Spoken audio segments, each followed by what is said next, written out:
Bismillahirrahmanirrahim. Assalamualaikum warahmatullahi wabarakatuh. Alhamdulillah wassalatu wassalamu ala Rasulillah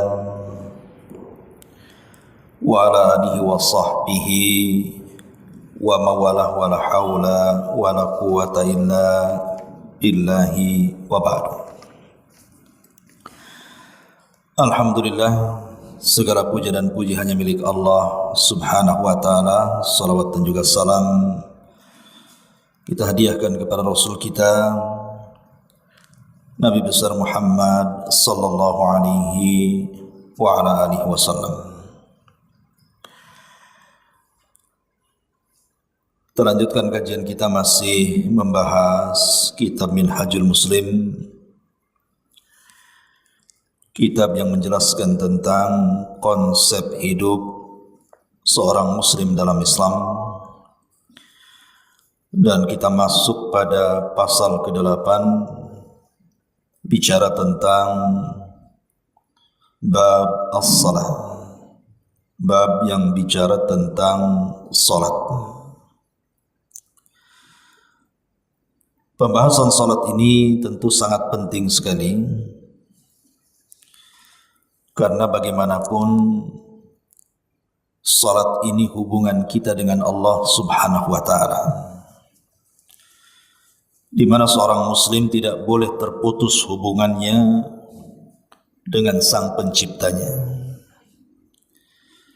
Dan itu ada pada salat.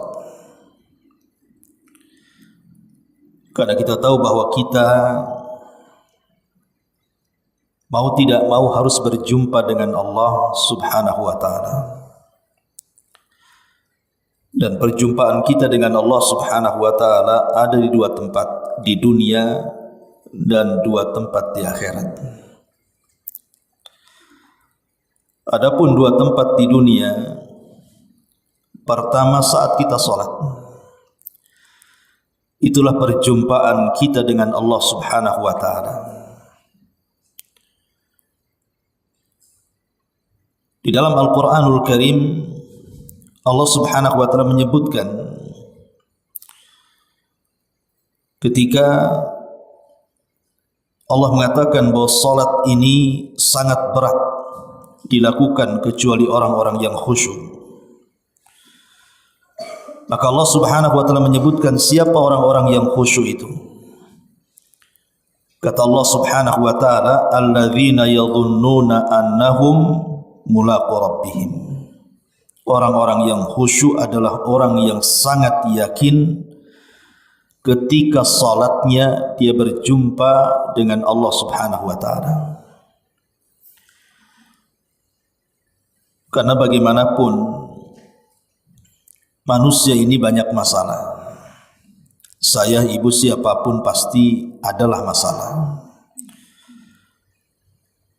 Karena masalah hidup ini tidak mungkin tidak, harus ada. Entah masalah kesehatan, ekonomi, keluarga, macam-macam masalah itu. Dan yang menciptakan masalah itu adalah Allah subhanahu wa ta'ala. Dan kita bisa mengadu kepada Allah akan masalah yang kita hadapi dalam salat-salat kita. Makanya orang yang jarang salat atau sama sekali tidak pernah salat, maka akan menumpuk masalah dalam kehidupannya dan tidak akan pernah terselesaikan dan teruraikan masalahnya. Tapi orang yang suka salat, dia 5 waktu mengadukan masalahnya kepada Allah subhanahu wa ta'ala, maka insya Allah seberat apapun masalah yang kita hadapi, pasti akan ada jalan keluarnya. Makanya Nabi SAW bersabda, ataupun Hudzaifah bin Yaman radhiyallahu an menceritakan, kana Nabi SAW idza hazabahu amrun fazi'a ila shalah. Nabi itu kalau banyak masalah yang merundung dirinya dan dia tidak bisa keluar dari masalah itu, maka dia segera melaksanakan salat untuk mengadukan masalahnya kepada Allah Subhanahu wa taala. Makanya dalam salat itu ada kata-kata iyyaka na'budu wa iyyaka nasta'in. Hanya kepadamu ya Rabb kami beribadah, dan hanya kepadamu ya Rabb kami meminta pertolongan. Kalimat kami meminta pertolongan itu maksudnya kita meminta kepada Allah al-isti'anah, pertolongan dalam segala hal, agar saat kita menghadapi masalah Allah hadir di situ dan menolong masalah kita. Makanya kesempatan sebenarnya ketika datang waktu salat ini, kesempatan kita bermunajat dengan Allah Subhanahu wa taala. Jangan disia-siakan. Karena apa yang kita ucapkan dalam salat kita itu didengar oleh Allah Subhanahu wa taala. Kalau ibu sedang salat, kemudian ibu ruku, dan selepas ruku kemudian i'tidal, apa yang ibu baca? Sami Allahu liman hamidah. Sami'a itu artinya mendengar. Artinya kita harus ada keyakinan dalam hati kita bahwa setiap ucapan yang kita ucapkan itu Allah mendengarnya. Dan bacaan Sami Allahu liman hamidah itu dibaca setelah ibu berdiri. Setelah ibu baca iftitah, kemudian baca Fatihah, kemudian baca surat, kemudian ibu ruku mengagungkan Allah Subhanahu wa taala, baru kita katakan Sami Allahu liman hamidah. Seolah-olah Allah ingin katakan. Dalam ucapan Al-Fatihah itu, Bu, ibu kira dalam salat ketika kita baca Fatihah itu Allah diam? Tidak. Hakikatnya kita sedang berdialog dalam Fatihah itu. Karena setiap ucapan Al-Fatihah kita itu, Bu, itu ada jawabannya. Makanya ibu kalau salat, tolong perhatikan bacaan Al-Fatihah. Jangan tergesa-gesa dan tartilkan bacaannya. Dan putuslah setiap ayat per ayatnya. Karena dalam bacaan Al-Fatihah itu, dalam setiap ayat itu ada bacaannya, Bu, ataupun ada jawabannya langsung dari Allah Subhanahu wa taala. Kalau ibu membaca Alhamdulillahi Rabbil Alamin, artinya ibu memuji Allah Subhanahu wa taala, maka Allah Subhanahu wa taala akan jawab hamidani abdi, hambaku sedang memujiku. Apabila kita katakan Ar-Rahman Ar-Rahim, maka Allah Subhanahu wa taala akan katakan asna alayya abdi, hambaku sedang mengagung-agungkan diriku. Kalau ibu katakan Maliki Yaumiddin, maka Allah Subhanahu wa taala akan menjawab majjadani abdi, hambaku sedang membesarkan diriku. Dan kalau ibu katakan iyyaka na'budu wa iyyaka nasta'in, maka Allah Subhanahu wa taala menjawab bahwa hambaku sedang meminta kepadaku. Wali abdi masa'al, hadza baini wa baina abdi, wali abdi masa'al, inilah antara hubunganku dengan hambaku dan aku akan memberikan apapun yang dimintanya. Dan juga ketika kita mengakhiri Al-Fatihahnya ihdinas siratal mustaqim siratal ladzina an'amta 'alaihim ghairil maghdubi 'alaihim waladdallin, juga sama Allah mengatakan hadza baini wa baina 'abdi wa li 'abdi masa'al. Inilah antara aku dan hambaku, dan setiap permintaan hambaku pasti akan kukabulkan. Jadi ketika ibu mengucapkan Sami Allahu liman hamidah, kita harus yakin bahwa Allah itu Maha mendengar. Mendengar ketika kita memuji Allah Subhanahu wa taala dengan mengatakan alhamdulillah. Mendengar ketika kita memuji Allah Subhanahu wa taala dan mengagungkannya dengan mengatakan Ar-Rahman Ar-Rahim. Mendengar ketika kita membesarkan Allah Subhanahu wa taala dengan ucapan Maliki Yaumiddin. Dan kita harus yakin bahwa ibadah yang kita lakukan, permintaan tolong kita kepada Allah dalam kalimat iyyaka nasta'in, semua didengar Allah, termasuk doa kita ihdinas siratal mustaqim. Kita meminta hidayah kepada Allah Subhanahu wa taala, Allah mendengarnya. Sehingga ketika kita kemudian ruku dan kita membesarkan Allah Subhanahu wa taala, maka kita katakan sami Allahu liman hamidah. Allah itu mendengar doa-doa kita dalam satu rakaat pertama. Begitu juga rakaat yang kedua, begitu juga rakaat yang ketiga ataupun yang keempat. Makanya ibu harus yakin bahwa setiap ibu ketika berdiri dalam salat itu, dan setiap panjatan-panjatan doa yang ibu panjatkan dalam salat itu, ketahuilah sami Allah, Allah itu mendengar dan Allah pasti mengijabah. Makanya kenapa ibadah yang paling efektif untuk berdoa dan supaya doa-doa kita mudah didengar dan dikabulkan oleh Allah Subhanahu wa taala adalah dengan cara salat. Makanya tadi Hudzaifah bin Yaman mengatakan Rasul itu kalau banyak masalah salat. Dan ini pelajaran. Jadi kalau ibu ini ada banyak masalah, masalah kesehatan, masalah rumah tangga, masalah anak-anak, masalah ekonomi, masalah ucapan manusia yang menyakitkan dan begitu seterusnya, ibu salat, adukan semuanya dalam salat kepada Allah Subhanahu wa taala. Karena dia yang membuat masalah, dia yang akan mengangkat masalah. Nah, kalau ibu mengadukan masalah kepada manusia, manusia itu bukan tempat solusi. Bahkan terkadang kita mengadu kepada manusia, solusinya makin stres kita dibuatnya. Itulah pentingnya kita mengetahui rahasia di balik salat, supaya kita tidak sembarangan ketika salat, tidak menganggap remeh ketika salat, asal-asalan dalam salat. Jangan. Karena salat itu dijadikan salat, kata Nabi SAW, untuk qurratu ainin li, kata Rasul, sebagai penyejuk mata, tempat istirahat, tempat mengadu semua permasalahan kita kepada sang pembuat masalah, Allah Subhanahu wa taala.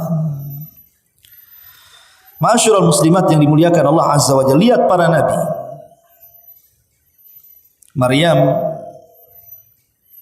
seorang wanita salihah, wali dari wali-wali Allah Subhanahu wa taala. Bahkan ada yang berpendapat dia seorang nabi, walaupun pendapat ini syadz, diingkari oleh banyak ulama, karena tidak ada nabi dari perempuan. Tapi lihat bagaimana semangat salatnya Maryam dalam mihrabnya, menjadikan Maryam dijaga oleh Allah Subhanahu wa taala. Sampai satu hari Zakaria masuk ke mihrabnya Maryam, rupanya sudah banyak makanan di situ. Siapa yang mengantarnya? Yang anehnya lagi, makanan di musim dingin ada pula di musim panas, maka makanan yang ada di musim panas ada pula di musim dingin. Sehingga Zakaria mengatakan, dari mana makanan ini wahai Maryam?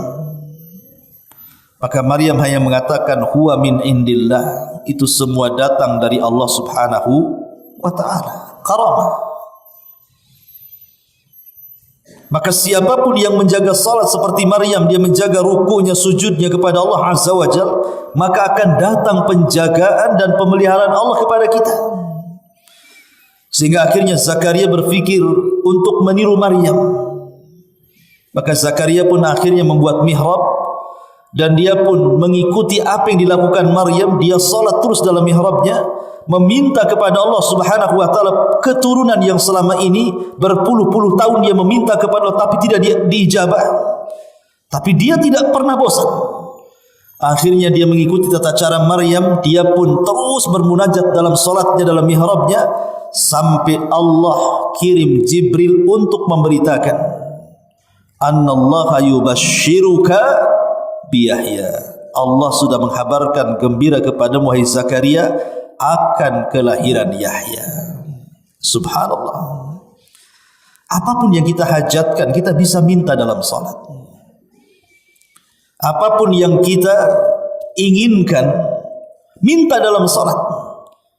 Karena sami Allahu liman hamidah, Allah mendengar munajat kita dan Allah pasti mengabulkannya. Jadi rahasia salat ini luar biasa. Apalagi salat ini mengajarkan kepada kita banyak hal. Salah satunya mengajarkan kepada kita keikhlasan dan ittiba kepada Nabi sallallahu alaihi wasallam. Adapun keikhlasan, kita diajarkan dalam salat untuk membaca iyyaka na'budu wa iyyaka nasta'in. Itu artinya keikhlasan karena hanya Allah yang dituju. Di mana salat kita, puasa kita, zakat kita, bahkan seluruh hidup dan kematian kita semua diserahkan kepada Allah Subhanahu wa taala. Iyyaka na'budu wa iyyaka nasta'in. Qul innas salati wa nusuki wa mahyaya wa mamati lillahi rabbil alamin. Katakan wahai Muhammad, sesungguhnya salatku, penyembelihanku, bahkan seluruh hidupku dan matiku semua diserahkan kepada Allah Azza wa Jalla. Salat mengajarkan kepada kita ikhlas, bahwa hati kita tidak boleh tertambat kecuali kepada Allah Subhanahu wa taala, baik dalam ibadah ataupun meminta pertolongan untuk mampu melakukan ibadah. Dan yang kedua, salat mengajarkan kepada kita ittiba, mencontoh Nabi SAW. Ingat dalam tasyahud, Bu, khususnya tasyahud akhir, kita disuruh untuk membaca tahiyat dan salawat, kan, Bu? At-tahiyatu lillahi was-salawatu wat-thayyibat. Assalamu alayka ayyuhan nabi. Assalamu alayka ayyuhan nabi. Keselamatan untukmu wahai Nabi. Kenapa menggunakan kata ganti al-mukhatab, orang yang diajak bicara, seolah-olah Rasul hidup dan ada di hadapan kita, padahal Rasul sudah meninggal. Ingat, Bu, Nabi SAW mengatakan, sallu kama ra'aitumuni usalli. Salatlah kalian sebagaimana kalian melihat aku salat. Sebagaimana kita salat sedang melihat Rasul salat. Artinya saat kita mengatakan assalamu alayka ayyuhan nabi, kita diajarkan untuk apa, Bu? Ittiba. Disuruhnya kita mencontoh beliau dalam setiap gerakan salat, bacaan salat, khusyuk salat dan begitu seterusnya. Ikut kepada Nabi. Sallu kama ra'aitumuni usalli. Jangan membuat salat yang tidak diajarkan Nabi. Dan dua perkara inilah yang menjadikan setiap amal kita itu diterima. Dua perkara ini yang menjadikan amal-amal ibadah kita akan berpahala. Karena syarat diterimanya amal itu harus ikhlas dan ittiba, mencontoh Nabi sallallahu alaihi wasallam. Ma'asyiral muslimat yang dimuliakan Allah Subhanahu wa taala. Allah Subhanahu wa taala berfirman dalam Al-Qur'an, qad aflahal mu'minun alladzina hum fi salatihim khashi'un. Sungguh beruntung orang-orang yang beriman itu, yang ketika mereka salat betul-betul mereka khusyuk. Maknanya bahwa kalau ibu sedang salat, jauhkan perkara-perkara yang bisa mengganggu salat. Pamannya handphone, tahu ibu salat, matikan dulu atau silent dulu. Takut ibu lagi salat, kedengaran pula suara handphone, mulai sibuk. Ataupun mungkin hal-hal yang bisa mengganggu kita dalam salat. Contoh umpamanya sajadah yang penuh dengan gambar. Kalau ibu tidak bisa salat lantaran sajadah itu, ganti sajadahnya yang polos. Atau ruangan-ruangan di sekitar yang bisa mengganggu kita salat, singkirkan dulu. Karena itulah yang membuat kita akan khusyuk. Jangan sampai kemudian salat kita terganggu, karena keberuntungan seorang mukmin itu ketika dia bisa melaksanakan salat dengan khusyuk. Al-Imam Ibnul Qayyim rahimahullah ta'ala mengatakan, inna li hadhil qulubu inna li hadhil qulubi iqbalan wa idbara. Sesungguhnya hati-hati ini, hati saya, hati ibu atau hati siapapun, terkadang ada waktu-waktunya semangat, iqbal. Terkadang ada waktu-waktunya futur, hilang semangatnya, malas. Bukan begitu Bu? Kadang ibu semangat sholat, kadang ibu malas sholat. Itu manusia. Orang tidak mungkin semangat terus, itu malaikat. Dan orang tidak mungkin juga malas terus, itu syaitan. Manusia itu di tengah-tengah antara malaikat dan syaitan. Terkadang dia seperti malaikat semangat, terkadang seperti setan malas dia. Tapi Imam Ibnul Qayyim mengatakan, fa idza aqbalat fakhuduha bin nawafil wa in adbarat falzimuha bil faraid.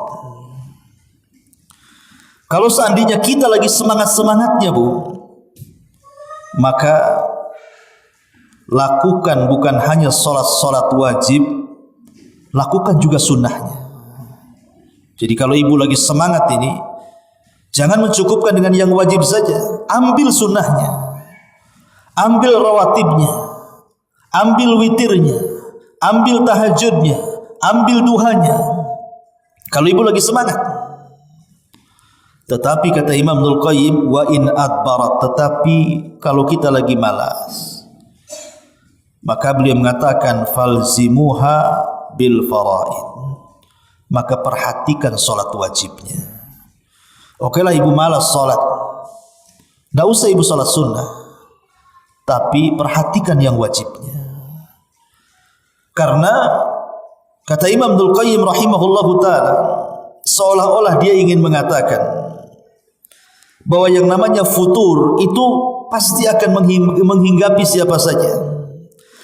Ketika kita di tengah-tengah futur kemudian kita berusaha memperbaiki yang wajib, sholat wajib yang 5 waktu kita perbaiki walaupun kita malas untuk sholat sunnah, boleh jadi dengan kita berusaha memperbaiki yang wajib dan menjauhi perkara-perkara yang haram, diharapkan semangat itu akan muncul kembali. Makanya dari sini Bu, minimalnya kalau kita lagi futur, jangan melakukan maksiat, berusaha untuk memperbaiki yang wajib. Mudah-mudahan dengan itu semangat kita akan muncul.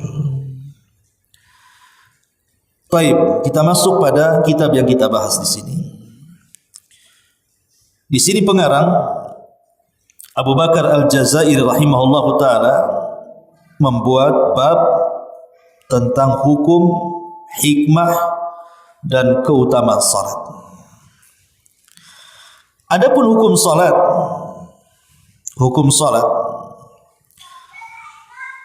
maksudnya salat yang 5 waktu Bu ya, adalah satu kewajiban dari Allah bagi setiap mukmin, di mana Allah Subhanahu wa taala telah memerintahkannya dalam banyak ayat dalam firman-Nya. Di antaranya Allah mengatakan dalam surah An-Nisa ayat 103, "Faaqimus salata innas salata kanat 'alal mu'minina kitaban mawquta." Maka dirikanlah salat, karena sungguh salat itu adalah kewajiban yang ditentukan waktunya atas orang-orang yang beriman. Dan Allah juga berfirman dalam Al-Baqarah 238, "Hafizu 'alas salawati was salatil wusta." Jaga oleh kalian semua salat, maksudnya salat yang 5 waktu. Kemudian perhatikan juga salat wusta. Apa salat wusta di sini? Ada yang mengatakan bahwa salat wusta itu salat asar, dan ada yang mengatakan salat wusta itu salat subuh. Adapun salat wusta itu salat asar berdasarkan nas, karena Nabi SAW marah saat beliau kelelahan menjaga parit dalam perang Ahzab supaya musuh tidak masuk kota Madinah. Musuh ini terus menyerang sampai waktu maghrib, pada Rasul belum asar. Ketika sampai waktu maghrib, barulah kemudian Rasul salat asar di waktu maghrib. Pada dasarnya salat asar di luar waktu itu tidak sah. Tapi kenapa dilakukan Nabi SAW? Itu karena darurat. Karena kalau Rasul meninggalkan parit, menjaga parit dan salat, bisa saja musuh masuk dan akan membahayakan banyak nyawa laki-laki dan perempuan, orang tua dan anak-anak yang ada di kota Madinah. Makanya Rasul berusaha untuk menjaga parit itu dari serangan. Qadarullah, ketika masuk waktu maghrib, Rasul belum salat asar. Akhirnya Rasul bergegas salat asar di waktu maghrib. Saking marahnya Nabi SAW kepada orang-orang kafir itu, sampai Allah mendoakan, Rasul mendoakan mereka, mala Allahu kuburahum wa buyutahumun nara. Semoga Allah penuhi kuburan dan rumah mereka dengan api neraka, katanya. Karena mereka sudah mengakhirkan kepada diriku salat wusta. Berarti salat wusta ini berdasarkan nas adalah salat asar. Ada yang mengatakan salat subuh. Kenapa? Karena wusta itu artinya pertengahan. Dan jumlah salat itu ada 5. Yang bergandeng itu hanya ada 2. Pertama zuhur dengan asar, yang kedua maghrib dengan isya. Itu yang bergandengan, yang bisa dijamak takhir atau takdim. Adapun subuh tidak ada gandengannya. Dia tidak bisa ditarik ke isya, dia juga tidak bisa ditarik ke zuhur. Tidak bisa. Subuh dengan zuhur dijamak tidak boleh, ataupun ditarik ke atas. Subuh dengan isya ditakhir tidak boleh. Makanya subuh itu pertengahan. Inilah solat yang harus dijaga oleh kita. 5 waktu harus dijaga, tapi 2 solat ini harus lebih dijaga lagi. Solat asar dan juga solat subuh, karena itu yang menentukan solat-solat yang lainnya. Itulah yang disebut dengan salatul wusta, yang Allah katakan hafidhu ala salawati was salatil wusta. Jaga oleh kalian salat-salat yang 5 waktu, terutama salat pertengahan. Maksudnya asar dan subuh. Rasul mengatakan, man hafadha ala baradaini dakhala al-jannah. Siapa yang menjaga salat asar dan subuh, maka dijamin masuk surga. Ma'asyiral muslimat yang dimuliakan Allah Azza wa Jalla, ini di antara dalil bahwa salat 5 waktu itu sebuah kewajiban.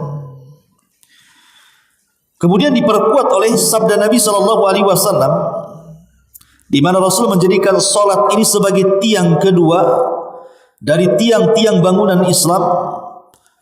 Nabi mengatakan, buniyal Islamu ala khamsin. Syahadati an la ilaha illallah wa anna Muhammadar Rasulullah wa iqamis salati wa ita'iz zakati wa hajjil baiti wa saumi Ramadan. Islam itu didirikan di atas 5 pilar, yaitu bersaksi bahwa tidak ada sesembahan yang berhak disembah kecuali Allah, bersaksi bahwa Muhammad adalah utusan Allah, kemudian mendirikan salat, menunaikan zakat, melaksanakan ibadah ke Baitullah berbentuk haji, kemudian berpuasa di bulan Ramadan. Lihat di sini kedudukan salat jatuh setelah 2 kalimat syahadat, menunjukkan bahwa salat itu perkara yang paling penting dalam Islam. Setelah orang masuk Islam bersyahadat, maka pertama kali dituntut adalah belajar salat. Jadi ibu kalau punya saudara dia mualaf, jangan sibuk ibu suruh sedekah dia. Kamu kan sudah Islam, sedekahlah, kan begitu. Kamu kan sudah masuk Islam, kau punya uang banyak, haji sana. Enggak begitu. Salat dulu. Ajarkan salat dulu. Karena salat itulah yang menentukan rukun Islam lainnya selain syahadat diterima atau tidaknya. Kalau seandainya dia menghabiskan seluruh kekayaannya, bukan hanya zakatnya, sedekahnya dia bayar. Bahkan dia bolak-balik haji lagi. Bahkan bukan hanya Ramadan, Senin Kamisnya, Daudnya, Yaumul Bidnya, puasa mutlaknya dia lakukan. Itu semua tidak akan diterima kecuali kalau dia melaksanakan salat. Karena Nabi SAW yang mengatakan, awwalu ma yuhasabu bihil abdu yaumal qiyamah salatuhu. Yang pertama kali dihisab pada hari kiamat di hadapan Allah itu perkara yang berhubungan kita dengan Allah adalah salat. Tapi kalau perkara yang berhubungan kita dengan manusia yang lain adalah urusan darah. Tapi kalau hubungan kita dengan Allah yang pertama kali ditanya adalah salatnya. Kemudian Rasul mengatakan, faman saluhat salatuhu saluha sairu amali wa man fasadat salatuhu fasada sairu amalihi. Siapa yang baik salatnya, kata Rasul, maka amal yang lain dianggap baik. Siapa yang jelek dan buruk salatnya, maka amalan yang lain dianggap jelek dan buruk. Lihat bagaimana salat itu menentukan. Karena salat itu adalah tiang bagi agama. Kalau ibu buat tenda, kemudian ibu letakkan tiang tengah, itulah salatnya. Kemudian ibu buat tenda itu dengan pasak-pasaknya. Lah pasaknya itulah zakatnya, itulah puasanya, itulah hajinya, itu pasak. Kalau seandainya pasaknya anggaplah tercabut satu, roboh tenda? Tidak akan roboh. Pasak yang kedua tercabut, roboh tenda? Tidak akan roboh. Pasak yang ketiga tercabut, roboh tenda? Tidak akan roboh. Tapi kalau pasak-pasak ini tetap menancap, tapi tiang tengahnya yang roboh, maka robohlah tenda itu. Itulah salat sebagaimana tiang dalam tenda tadi.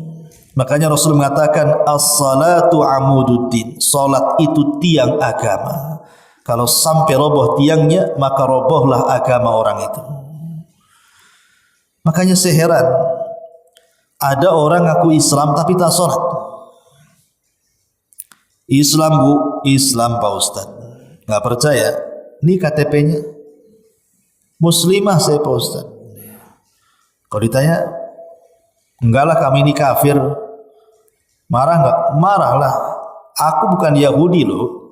Aku bukan Nasrani, aku Muslim loh. Kenapa kau bilang begitu? Karena saya lihat ibu tidak pernah sholat. Biasa yang nggak pernah sholat itu orang kafir tuh. Jadi ada orang Islam itu kalau tidak sholat dibilang kafir, tak terima dia. Tetap dia ngaku Islam. Kan aneh bu. Padahal Nabi SAW mengatakan al-ahdu bainana wa bainahumus salatu faman tarakaha faqad kafar. Perbedaan kita dengan orang kafir itu di sholat. Kalau dia masih sholat, berarti masih muslim. Kalau dia meninggalkan salat, maka dia telah kufur. Bisa keluar dari Islam. Terus bertobat kembali. Masyaallah muslimat yang dimuliakan Allah Azza wa Jalla. Makanya pentingnya seseorang itu memperhatikan salat. Jangan sampai ditinggalkan. Dalam kondisi apapun janganlah meninggalkan salat. Karena salat ini kewajibannya tidak terikat. Kewajiban salat itu mutlak. Ibu mau sakit dia tetap sholat, ibu sehat dia tetap sholat, ibu lagi safar sholat, lagi mukim sholat, ibu lagi terbaring, anggaplah sampai kemudian tidak bisa bangun, tetap sholat. Ibu di perahu digoyang-goyang ombak, tetap sholat. Ibu sedang perang, sholat. Ada gunung meletus, nggak peduli sholat. Gempa, sholat. Ya. Sholat itu kewajiban mutlak, tidak boleh ditinggalkan siapapun dalam kondisi apapun. Mau safar, mau mukim, mau sehat, mau sakit, mau tua, mau muda, mau laki-laki, mau perempuan, kalau sudah terwajibkan sholat tidak boleh ditinggalkan sampai mati. Makanya kenapa Nabi SAW sampai di akhir hayatnya, sebelum nyawanya melepas dari badannya, apa Nabi katakan? As-salatu shalah wa ma malakat aimanukum. Salat kalian salat. Salat, jaga salat. Ya. Bahkan Umar bin Khattab radhiyallahu anhu sebelum wafatnya juga mengatakan la hadda fil Islam liman taraka salat. Tidak ada bagian dalam Islam orang yang meninggalkan salat. Makanya dulu saya masih ingat, masih kecil-kecil dulu Bu, di kampung-kampung itu.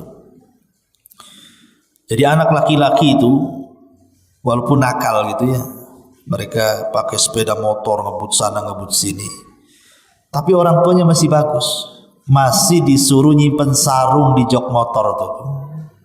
Itu orang dulu tuh, orang-orang desa tuh. Tetap mereka ngomong sama anaknya, mau anaknya nakal badung gitu ya, tetap diminta nih, tolong simpan sarung, taruh di jokmu. Nanti kalau datang sholat. Orang dulu itu masih memperhatikan orang-orang tuanya kepada anak-anaknya. Entah anaknya sholat betulan, entah betulan. Tapi orang dulu itu pengen kalau anaknya itu walaupun nakal, tapi jangan sampai meninggalkan sholat gitu ya. Kalau sekarang tidak. Anaknya rajin sholat, orang tuanya pula tak rajin sholat. Orang tuanya mau nyuruh, tolong nak belikan sesuatu tuh di warung, kata anaknya, bu, ini kan udah zuhur, saya sholat dulu. Nantilah nanti sholatnya, beli dulu. Ada orang tua kayak gitu. Kadang-kadang aneh gitu ya, anaknya rajin sholat, orang tuanya pula tak sholat. Kadang-kadang hidayah seperti itu. Lah disinilah kita tahu pentingnya sholat, karena sholat itu kewajiban. Bayangkan bu, diwajibkannya sholat itu berbeda dengan ibadah yang lainnya loh. Sebab sholat itu diwajibkan di langit dalam peristiwa besar yang disebut dengan Isra dan Mi'raj. Allah mengundang langsung Rasul dinaikkan ke lapisan-lapisan langit sampai ke Sidratil Muntaha. Tidak ada nabi yang sampai di situ kecuali Nabi kita Muhammad SAW. Jadi solat ini undangan langsung dari Allah, kemudian juga diwajibkan di langit, dan lebih hebat lagi tanpa perantara lagi. Kalau ibadah-ibadah yang lain kan ada perantaranya kan bu, lewat Jibril, Allah, Jibril, Nabi. Tapi kewajiban solat tidak, Allah langsung bercakap dengan Nabi, tidak ada perantara Jibril. Tapi kalau ibadah yang lain semua diwajibkan di bumi. Puasa diwajibkan di bumi, haji diwajibkan di bumi, zakat diwajibkan di bumi, dan semua lewat perantara Jibril alaihi salam. Tapi salat diwajibkan di langit dan tanpa perantara dan lewat undangan Allah Subhanahu wa taala. Betapa agungnya salat ini sampai Allah langsung memanggil Rasul sampai ke Sidratil Muntaha.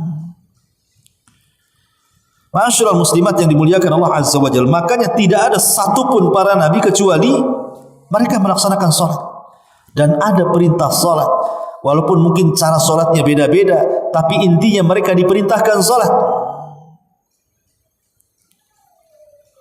Ini hukum salat. Kemudian yang kedua, hikmah salat. Di antara hikmah disyariatkan salat, kata beliau, adalah untuk mensucikan jiwa. Qad aflahal mu'minun alladzina hum fi salatihim khashi'un. Sungguh aflah. Aflah itu yang beruntung, gitu ya. Dan juga menyebabkan seorang hamba merasa senang bermunajat kepada Allah di dunia dan berdekatan dengan Allah di akhirat. Salat juga dapat menghindarkan pelakunya dari perbuatan keji dan kemungkaran. Sebagaimana Allah berfirman, wa aqimis salata innas salata tanha 'anil fahsya'i wal munkar. Dan dirikanlah salat, sesungguhnya salat itu mencegah dari perbuatan keji dan kemungkaran. Apa sih bedanya al-fahsya dan mungkar itu, Bu? Fahsya itu adalah maksiat yang dilakukan umumnya di dalam rumah. Tapi kalau mungkar itu umumnya maksiat yang dilakukan di luar rumah. Jadi kemungkaran itu maksiat yang dilakukan di luar rumah, terang-terangan dia lakukan. Itu disebut mungkar. Jadi kalau ada orang mabok, ibu nampak di luar ada orang mabok, itu dia sedang membuat kemungkaran, bukan sedang berbuat fahsya. Kalau seandainya ada orang yang sedang mencuri, merampok, memukul, zalim kepada orang di luar rumah, dan ibu tampak maka mereka sedang melakukan kemungkaran. Itulah mungkar, dosa yang dilakukan di luar rumah dan terang-terangan. Adapun fahsya itu umumnya adalah dosa yang dilakukan di dalam rumah. Makanya zina itu disebut fahsya, LGBT itu disebut fahsya, karena dilakukan di dalam. Ya. Makanya kita tidak dituntut mengingkari fahsya, tapi dituntut mengingkari mungkar. Kita tidak boleh mengingkari fahsya, umpamanya ibu ngintip-ngintip rumah orang. Lagi apa tuh dalam rumah tuh? Jangan-jangan lagi mabok, langsung ibu dobrak rumahnya. Boleh ibu kayak gitu? Tidak boleh. Ibu tidak boleh tajasus, walaupun orang yang dalam rumah sedang bermaksiat, karena kita tidak dituntut mengingkari kemungkaran yang tidak terlihat. Kita itu dituntut mengingkari kemungkaran itu yang dilihat mata, itu disebut mungkar namanya. Makanya Rasul mengatakan man ra'a minkum mungkaran, bukan man ra'a minkum al-fahsya, tapi man ra'a minkum mungkar. Barang siapa yang melihat dengan apa? Dengan mata. Kalau tidak terlihat dengan mata, jangan diingkari. Itu tajasus namanya. Nanya-nanya, aku dengar si Anu ini ya tukang mabuk. Dengar dari mana? Ini sudah tersebar. Saya lagi nyari-nyari nih beritanya. Enggak perlu, ibu bukan wartawan. Maka yang paling banyak dosanya itu wartawan itu, suka nyari-nyari keburukan orang. Ya, jadi apa maknanya? Kenapa didahulukan fahsya kemudian mungkar? Karena kalau orang bisa terhindar dari fahsya, maka dia bisa terhindar dari mungkar. Kalau dia bisa terhindar dari fahsya, insya Allah dia bisa terhindar dari kemungkaran. Lalu apa kaitan dengan solat? Ingat, kebanyakan praktek solat Nabi itu lebih banyak dilakukan dalam rumah, kecuali solat wajib. Kalau solat wajib kan cuma 5 kali saja kan, duhur, asar, maghrib, isya, subuh di masjid, ya kan, bagi laki-laki. Tapi bagi perempuan kan di rumah. Berarti solat itu lebih banyak aktivitas dilakukan di rumah. Baik solat rawatib, Rasul lebih banyak melakukan di rumah. Baik tahajudnya, baik witirnya, baik duhanya, baik solat taubatnya atau solat-solat mutlaknya, itu rata-rata dilakukan di rumah kan. Kalau seseorang kemudian menjaga solat-solat sunnahnya setelah dia menjaga solat wajibnya dalam rumah, dengan sendirinya solat-solat yang kita dilakukan dalam rumah itu, kita bisa menghilangkan dosa-dosa dalam rumah. Itu disebut fahsya namanya. Dan kalau kita berhasil meninggalkan dosa fahsya dengan menyibukkan dengan salat, maka kita akan merambah kepada mampu meninggalkan dosa-dosa yang di luar yang disebut dengan mungkar. Makanya kalau ada orang bertanya, Ustaz, ada juga tuh si Anu itu salatnya rajin, tapi ya masih juga gibah, masih juga riba, masih juga zalim, masih juga ngomong gak enak dan begitu seterusnya. Bukan salatnya, dia belum betul-betul salat. Kalau dia betul-betul salat, Bu, yang 5 waktunya dia jaga, dia tambah salat-salat sunnahnya, dia sibukkan dengan salat sunnah di rumah, tidak ada dia melakukan hal-hal yang seperti itu. Apalagi kalau seandainya dalam salatnya itu dia meresapi. Kan setiap salat ibu katakan ihdinas siratal mustaqim. Ya Allah berikan hidayah, ya Allah berikan hidayah. Coba kalau seandainya ketika kita membaca ihdinas siratal mustaqim itu betul-betul meminta kepada Allah hidayah, tak mungkin Allah tidak kasih hidayah. Kecuali solatnya asal-asalan, iyalah. Kalau solatnya khusyuk betul-betul ketika membaca ihdinas siratal mustaqim, dia bermunajat kepada Allah, ya Allah berikan hidayah kepadaku. Kalau Allah kasih hidayah, tak mungkin dia maksiat. Boleh jadi mungkin orang yang salat dan dia masih bermaksiat itu dia tidak serius ketika dia membaca ihdinas siratal mustaqim itu. Kalau dia serius membaca ihdinas siratal mustaqim, membuka pintu hidayah, hidayah itulah yang menjadikan kita anti fahsya dan anti mungkar. Ini hikmahnya. Karena salat sendiri adalah akhlak, melahirkan akhlak, dan akhlak itu bersumber dari hati. Kalau sudah jernih hatinya, maka akhlaknya pun akan baik, dan salat itu menyasar kepada hati. Inilah kenapa kemudian kita sangat dianjurkan untuk melaksanakan salat, ya. Ma'asyiral muslimat yang dimuliakan Allah Azza wa Jalla. Kemudian pembahasan terakhir, ya, karena waktu juga, keutamaan salat. Dalam menjelaskan keutamaan salat serta keagungannya, cukuplah dengan membaca sejumlah hadis-hadis berikut. Pertama, Nabi mengatakan ra'sul amri al-islam wa amuduhu as-salatu wa dhirwatus sanamihil jihadu fi sabilillah. Pokok urusan hidup manusia adalah Islam. Kalau makanan pokok ya nasi. Tapi kalau urusan yang pokok bagi seorang muslim adalah Islam. Maknanya, ibu kalau lagi ngobrol-ngobrol dengan kawan-kawannya, jangan lupakan Islam. Obrolkan Islam juga. Ibu kalau sedang berdialog dengan kawan-kawannya, dialogkan masalah Islam. Ibu kalau sedang menulis di WA, menulis di Facebook, tulislah masalah Islam. Ibu di rumah, tetap jangan tinggalkan Islam. Ibu di jalan, tetap ingat adab-adab Islam. Ibu di pasar, tetap ingat adab-adab Islam. Karena Islam ini pokok urusan hidup kita, jangan ditinggalkan. Setiap hentakan nafas kita berhajat dengan Islam. Jangan kira Islam itu ada di masjid, ada di majelis ta'lim. Setelah keluar dari masjid dan ke majelis ta'lim tiba-tiba menjadi rusak. Itu dah. Islam itu agama yang universal, ada di mana-mana.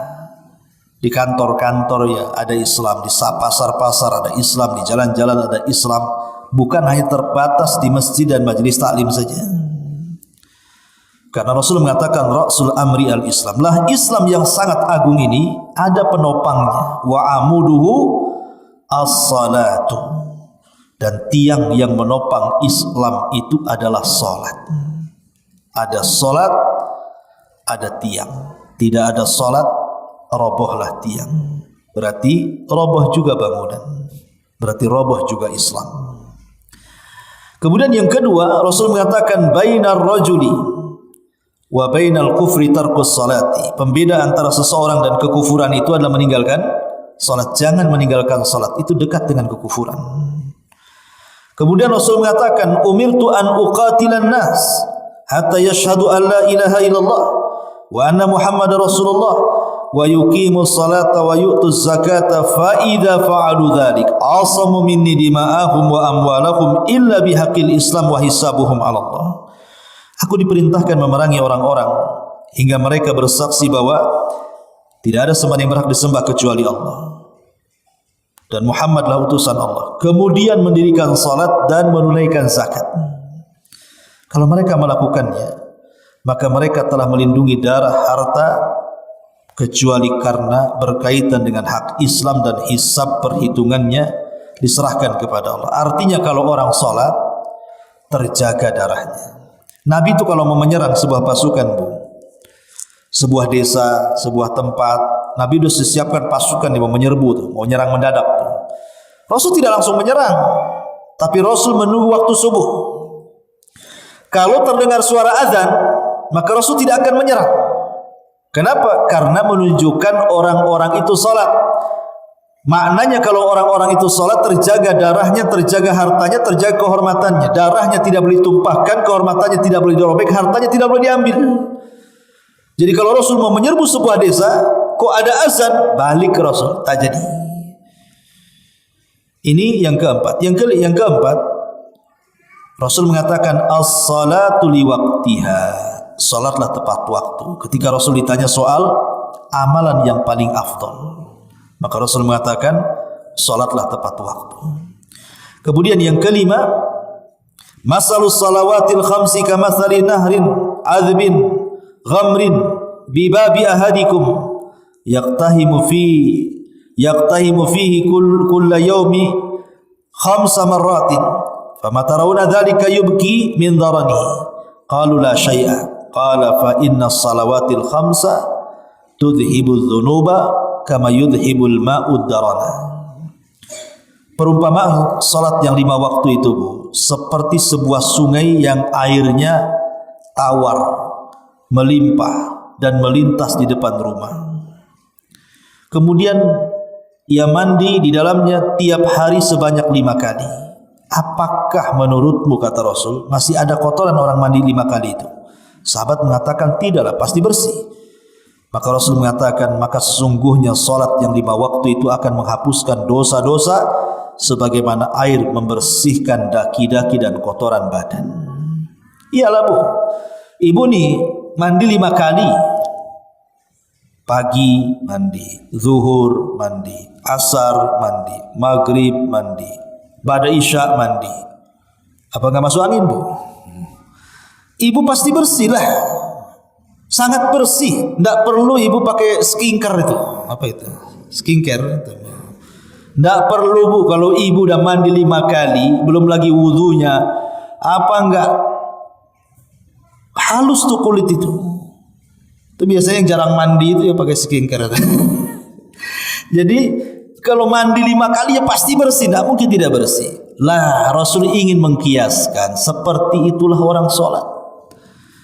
Jadi dosa yang kita lakukan dari pagi sampai duhur, kemudian kita sholat duhur digempur oleh duhur. Kemudian buat dosa lagi lah dari duhur ke asar, datang asar sholat digempurlah sholat asar. Kemudian maghrib digempur dengan sholat maghrib. Buat dosa lagi sampai isya digempur lagi dengan isya. Kemudian buat dosa lagi sampai subuh digempur dengan sholat subuh. Gimana enggak bersih? Terus dicuci dengan sholat itu. Makanya sholat ini bisa menghapuskan dosa.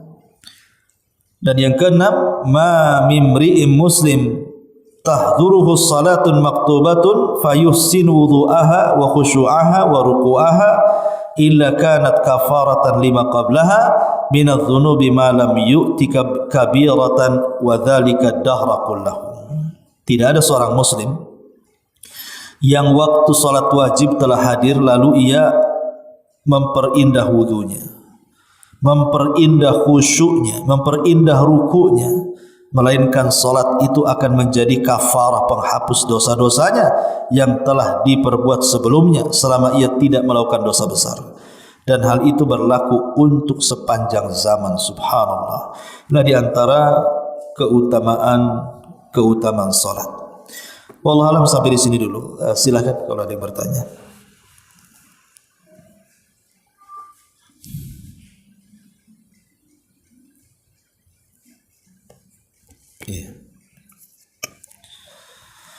Bismillah, izin bertanya di luar tema. Apa-apa kalau dari tema, kalau dari masjid ya nggak kedengaran. Anak kami akhwat ingin sekali kuliah kejuruan. Qadarullah sekolah keguruan. Qadarullah sekolah keguruan negeri yang terdekat dengan Batam adalah di Tanjung Pinang, Batam. Adanya swasta. Pertanyaannya, apakah Batam Tanjung Pinang sudah dianggap safar yang wajib berangkat dengan mahram? Syukran. Iya. Ya, kalau sebenarnya jarak safar atau tidak safar itu bukan jarak Tanjung Pinang Batam, Tanjung Pinang Uban, Tanjung Pinang Bali Karimun. Bukan itu. Tapi jarak safar itu pendapat yang kuat wallahu alam, seperti yang dikatakan Ibnu Taimiyah dan yang lainnya. Lihat menurut adat tempatan. Adat orang Batam ini kalau ke Pinang safar atau enggak? Contoh begini, Bu. Ibu habis dari Barelang, jalan-jalan dengan keluarga, berenang di Pantai Melayu. Kemudian ibu nginap 1 malam di sana. Besoknya pulang ke Tiban. Kemudian tetangga nanya, ibu dari mana? Safar ke Barelang. Cocok nggak itu ucapan itu? Habis safar saya. Kemana safarnya? Barelang. Ya nggak cocok kan, Bu? cocoknya jalan-jalan, kan itu ya. Dari mana Bu? Jalan-jalan. Nah, berarti dari sini ke Barelang walaupun melangkahkan sampai ke 5 jembatan atau 6 jembatan, itu tidak dianggap safar, tapi dianggap jalan-jalan. Karena kalau dibilang safar, kedengarannya aneh kan itu ya. Safar itu ke Bandung, ke Jakarta, ini ke Barelang kok safar kan itu. Nah sekarang kalau ibu dari Pinang, kemudian ditanya Bu dari mana? Jalan-jalan ke Pinang. Cocok juga. Tapi kalau ibu dari ngomong baru safar dari Pinang, cocok. Oh cocok. Berarti kalau cocok dengan sebutan safar menurut orang sini, ya itulah jarak safar. Jadi tergantung orang sini ngomong. Orang Batam ngomong ke Pinang itu safar enggak kalau dari sini? Berarti kalau dibilang safar sudah mengambil rukhsah Allah dengan cara mengqasar, menjama, boleh. Ya, kalau saya pribadi ya, saya katakan safar. Kalau saya pribadi melihat definisi safar menurut urf, Tanjung Pinang itu sudah jarak safar. Jadi kalau dari Batam ke Pinang melewati laut, maka itu sudah boleh. Ketika sampai di Pinang kita mengqasar salat. Wallahu a'lam. Artinya kalau perempuan ya harus ada mahramnya. Taib. Kemudian di sini juga ada pertanyaan dari Aisyah Aini. Aisyah Aini di YouTube. Berdosakah seorang istri yang tidak melakukan memakai sadar yang sudah dianjurkan atau diperintahkan suaminya? Iya. Hukum cadar itu ada yang mengatakan sunnah, ada yang mengatakan wajib. Ya. Syalbani mengatakan sunnah, tapi beberapa ulama Saudi mengatakan wajib. Ya tentu khilaf para ulama ini ada dasarnya. Ada yang mengatakan bahwa wajah dan telapak tangan itu bukan aurat, dan itu pendapat Abdullah bin Abbas. Ada yang mengatakan wajah itu aurat, dan itu pendapat Abdullah bin Mas'ud. Sehingga yang mengambil pendapat Abdullah bin Mas'ud mengatakan cadar wajib. Yang mengambil pendapat Abdullah bin Abbas cadar sunnah. Jadi itu hanya sunnah dan wajib saja. Tapi kan di konteksnya suami yang memerintahkannya. Kalau suami yang memerintahkannya, berarti bukan hukum cadarnya, tapi perintah suami yang diperlihatnya. Yang dilihat itu perintah suaminya. Kalau dengan ibu bercadar, suami tenang, suami senang, suami nyaman, maka wajib. Bukan karena cadarnya, tetapi karena perintah suaminya. Kalau itu yang menjadikan rumah tangga makin harmonis, makin baik, ya, makin istiqomah, ya, nggak apa-apa, pakai saja. Karena kan suami tidak merintahkan yang mungkar. Kita tidak mentaati perintah suami ini, para istri tidak mentaati perintah suami ini kalau perintahnya maksiat. La ta'ata li makhluqin fi maksiatil Khalik. Tidak ada ketaatan kepada makhluk dalam rangka bermaksiat kepada Allah. Kalau suami bilang sana belikan khamr, nggak boleh, khamr haram. Ya. Sana gibah sama tetangga, nanti pulang ceritakan, nggak boleh, gibah haram. Ya. Ya. Sana nyuri di rumah tetangga tuh, ambil berasnya, nggak boleh, haram. Tapi ini kan perkara ma'ruf. Suruh cadarkan bagus. Ya nggak ada masalah. Berarti kalau memang ibu berpendapat cadar sunnah, berarti menjadi wajib karena melihat perintah suami, bukan karena hukum cadarnya. Tapi yang bagi yang berpendapat cadar wajib, mau suami memerintahkan maupun tidak, ya tetap pakai cadar, karena kan dia wajib. Bagi yang berpendapat wajibnya cadar, itu maksudnya ya. Wallahu a'lam bishawab. Ini jawaban yang bisa kami jawab, mudah-mudahan ada manfaatnya. Subhanakallahumma bihamdika, asyhadu an la ilaha illa anta, astaghfiruka.